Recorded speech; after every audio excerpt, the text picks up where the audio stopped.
All right, today we got a 95 Pontiac Trans Am.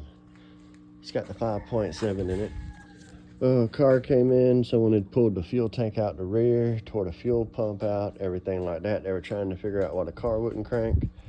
So what I ended up having to do is you have to drop the rear end down a little bit to get the fuel tank and the fuel pump back up in there. They also lost the bands that hold it up and all kinds of stuff, so I had to get replacements for all of that. Once we got all that back together, I charged the battery, turned the key over, I checked fuel pressure. There's a Schrader valve right back there. It's hard to see, but I'll point to it. It's right there. There's a Schrader valve. If you get a fuel pressure gauge, you can check fuel pressure. I was getting fuel pressure. Now, not long ago, a distributor's been put on this thing, the pickup module, a coil, which this is your pickup module, this is your coil.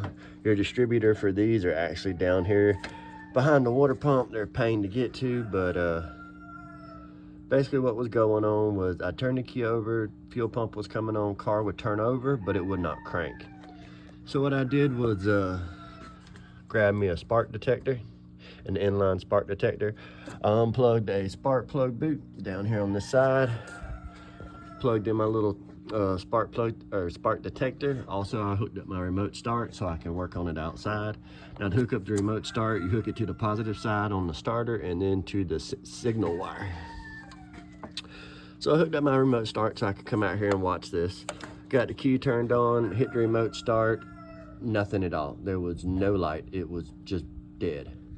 So since I had the air handler out, I have access to the coil right here. I unplugged the side that was going to the distributor, this one right here. And I took my power probe and I turned the key over and there was there was like 0.2 coming out of this wire. So I pulled the wire off, and while I was looking at it, the end came off. Let's see, here's the other piece of it. It was nasty, rusty in there. The piece was just, this has been on here a long time. Because I kind of heard a little bit of a popping noise when you try to turn the car over, like maybe it was arcing. And I found this broken wire.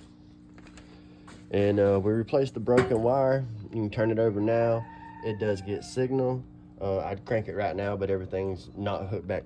Everything's not put back on, the mass airflow, intake air temp sensor, those kind of things. But all of this the guy had changed, and it was an ignition wire going from the coil to the distributor.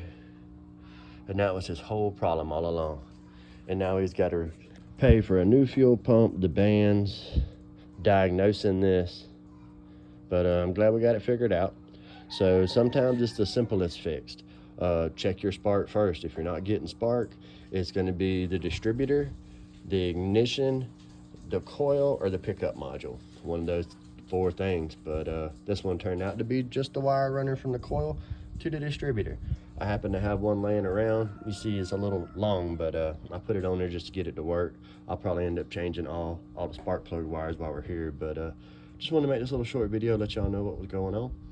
If y'all like it, just like and subscribe. Thanks.